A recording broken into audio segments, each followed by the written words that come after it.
Shalom saudara dalam Tuhan, puji nama Tuhan, jumpa lagi dengan saya di kesempatan ini. Saudara dalam Tuhan, di kesempatan ini saya mengajak kita untuk memberikan tanggapan terhadap klaim kosong daripada Irene Handono di cuplikan video berikut. Ada beberapa poin dan langsung saja kita melihat videonya. Dan pastikan tekan tombol like dan juga share video ini supaya menjadi berkat bagi banyak orang. Gereja selalu mengatakan, awas no, hati-hati. Kalau kamu pilih Islam, maka kamu akan miskin, melarat, terbelakang, dan teman-temanmu adalah orang-orang bodoh, orang-orang yang tidak terpelajar dan sebagainya. Terus jangan lupa, Islam pun membolehkan laki-lakinya untuk menikah.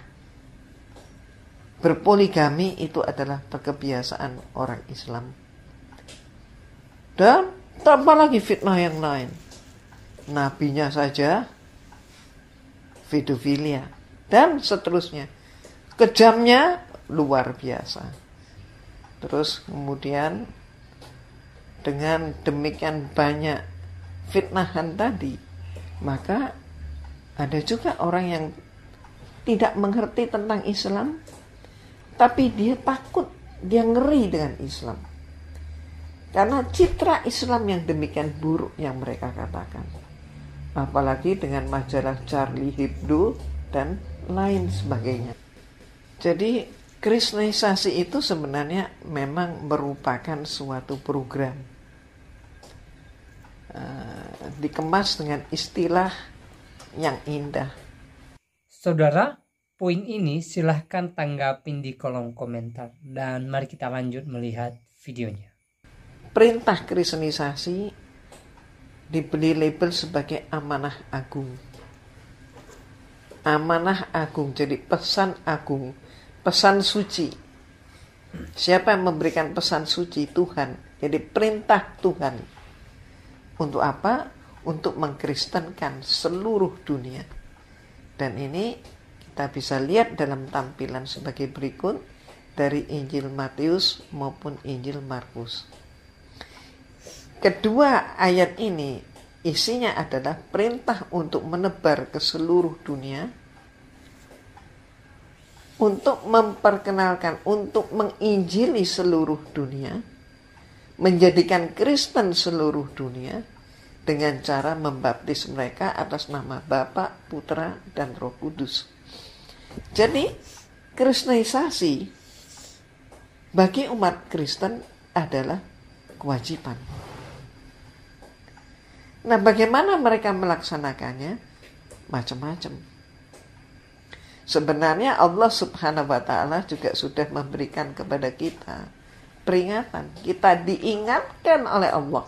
Allah memberikan kita warning agar supaya kita berhati-hati.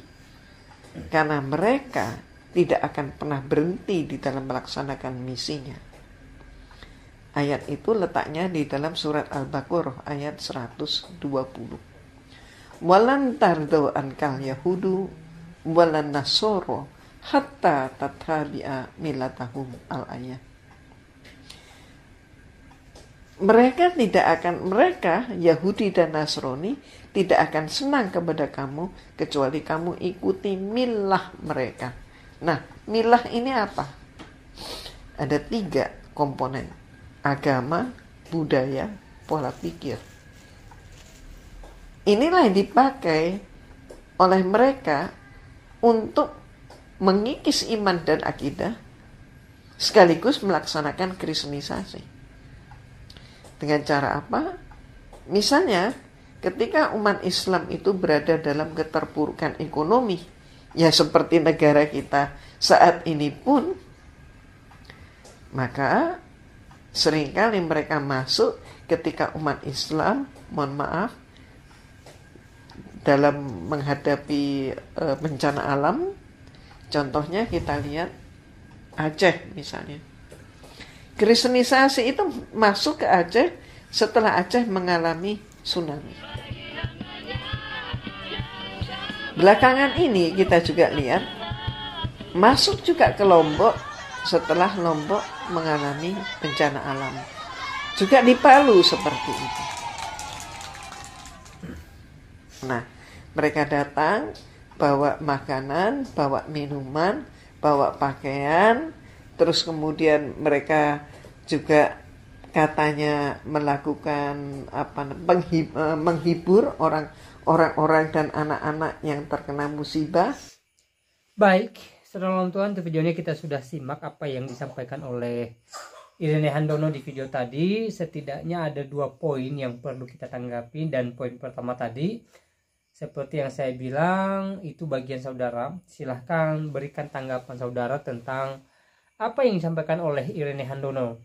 Apakah benar Kristen mengatakan hal itu kepada saudara kita Muslim, atau itu hanya sekedar klaim kosong daripada seorang Irene Handono? Nah, saudara ulang Tuhan, poin kedua yang mau saya tanggapin di sini adalah tentang pernyataannya bahwa Kristen ya mengharuskan setiap orang masuk atau percaya Yesus.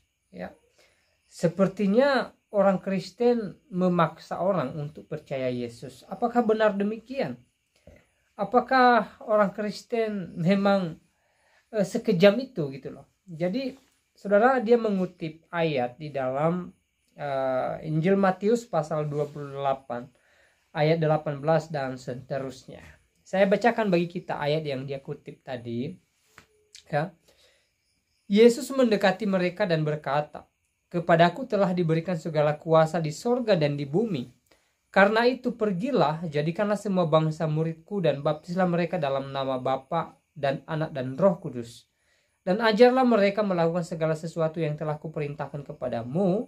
Dan ketahuilah, aku menyertai kamu senantiasa sampai kepada akhir zaman." Nah, saudara ulang Tuhan, ayat ini dimanfaatkan oleh Irene Handono, dan dia mengatakan bahwa orang Kristen berusaha atau secara paksa ya menjadikan semua orang di dunia ini menjadi pengikut Kristus, ya, mengkristenisasikan semua orang gitu loh. Dan apa yang dikatakan sebenarnya tidak tepat atau tidak sesuai dengan penafsiran Alkitab itu sendiri. Ya, memang ayat ini menyuruh murid-muridnya untuk pergi ke seluruh dunia, ya. Tapi ingat bahwa Yesus tidak memaksa orang untuk harus percaya kepadanya. Yesus menyuruh murid-muridnya memberitakan Injil ke seluruh dunia. Ya. Dan bagi mereka yang percaya, maka mereka akan dibaptis gitu loh. Ya, orang Kristen tidak pernah memaksa orang lain untuk masuk agama Kristen. Tidak pernah, saudara dalam Tuhan. Kalaupun kemudian ada orang di luar sana yang akhirnya percaya kepada Yesus dan dibaptis, itu atas kemauannya sendiri, itu atas keinginannya sendiri, dan utamanya karena dia dipilih oleh Tuhan menjadi murid Kristus. Ya, Tuhan menerangkan hatinya sehingga dia mengenal Yesus sebagai Tuhan dan Juru Selamat dalam kehidupannya. Karena dalam kitab lain atau dalam firman Tuhan lain, ya, dikatakan bahwa tidak ada seorang pun yang mengatakan Yesus adalah Tuhan kalau bukan dari Roh Kudus Tuhan. Artinya bahwa Roh Kudus yang memperkenalkan Yesus kepada orang yang percaya kepadanya. Bahkan saya pun, kita pun mengenal Yesus bukan semata-mata dari diri kita sendiri, tetapi Allah Roh Kudus Tuhan yang memperkenalkan Yesus itu bagi kita gitu loh. Sehingga kita mengerti bahwa Yesus adalah Tuhan dan akhirnya kita percaya kepadanya. Ya. Dan berikutnya, sebenarnya kalau Irene Handono perhatikan ayat yang dia kutip tadi di dalam Matius pasal 28, ayatnya yang ke-18, di sini sebenarnya Yesus menunjukkan diri sebagai yang ilahi. Yesus menunjukkan diri sebagai Tuhan gitu loh. Kenapa saya katakan demikian? Ya, di dalam ayatnya yang ke-18, Yesus berkata, Yesus mendekati mereka dan berkata, "Kepadaku telah diberikan segala kuasa di sorga dan di bumi." Dengan kata lain bahwa Yesus berkuasa atas sorga dan bumi, atas bumi dan sorga. Yesus berkuasa atas segala-galanya. Dari sini Yesus sedang menunjukkan diri bahwa dia adalah Tuhan yang mempunyai kerajaan sorga dan dunia ini. Ya. Tetapi kenapa dia menggunakan kata kepadaku telah diberikan? Seakan-akan ada oknum lain yang memberikan sorga itu kepadanya.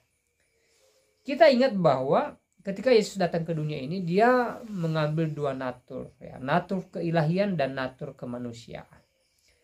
Dia manusia seutuhnya dan Allah seutuhnya. Ya. Dan dalam kemanusiaannya dia mengatakan bahwa kepadaku telah diberikan kuasa di sorga dan di bumi. Ya. Tetapi ingat bahwa dia adalah yang ilahi. Dia adalah Allah itu sendiri. Dia adalah yang datang ke dunia ini menyelamatkan umat percaya kepadanya. Dia adalah yang datang membawa keselamatan bagi setiap orang percaya. Dia berkata bahwa dia yang berkuasa di atas surga dan di bumi. Ya, dan ayat ini menunjukkan bahwa Yesus adalah Tuhan dan Juru Selamat. Ya. Saudara, kalau kita membaca Injil Yohanes pasal 14, di sana jelas Yesus mengatakan, janganlah gelisah hatimu, percayalah kepada Allah, percayalah juga kepadaku. Di rumah Bapakku banyak tempat tinggal, jika tidak demikian, tentu aku mengatakannya kepadamu, sebab aku pergi ke situ untuk menyediakan tempat bagimu. Dan apabila aku telah pergi ke situ dan telah menyediakan tempat bagimu, aku akan datang kembali membawa kamu ke tempatku, supaya di tempat di mana aku berada, kamu pun berada. Ya. Jadi ini jelas dalam Tuhan, Yesus penyedia sorga. Yesus menyediakan sorga bagi orang percaya kepadanya. Ada jaminan keselamatan. Ya. Yesus pemilik sorga. Ya. Jadi amanat agung tadi di dalam Injil Matius pasal 28 bukan berarti orang Kristen memaksa semua orang harus masuk Kristen, harus menjadi orang percaya Yesus. Tidak, saudara Tuhan. Ya. Hamba Tuhan, para pendeta, para penginjil menyampaikan firman Tuhan. Dan bagi mereka yang percaya, maka mereka dibaptis. Kalau mereka kemudian tidak percaya, ya, maka tidak ada paksaan untuk mereka harus masuk Kristen. Tidak ada paksaan. Kalau mereka tidak mau, ya silahkan gitu loh. Tidak menjadi persoalan. Jadi apa yang disampaikan oleh Irene Handel tadi tidak sesuai dengan penafsiran daripada ayat Alkitab ini sendiri. Dan saudara, selebihnya silakan tulis tanggapan saudara di kolom komentar. Tuliskan tanggapan yang baik, yang positif, terutama yang memuliakan Tuhan. Dan kiranya Tuhan Yesus memberkati kita semua. Shalom.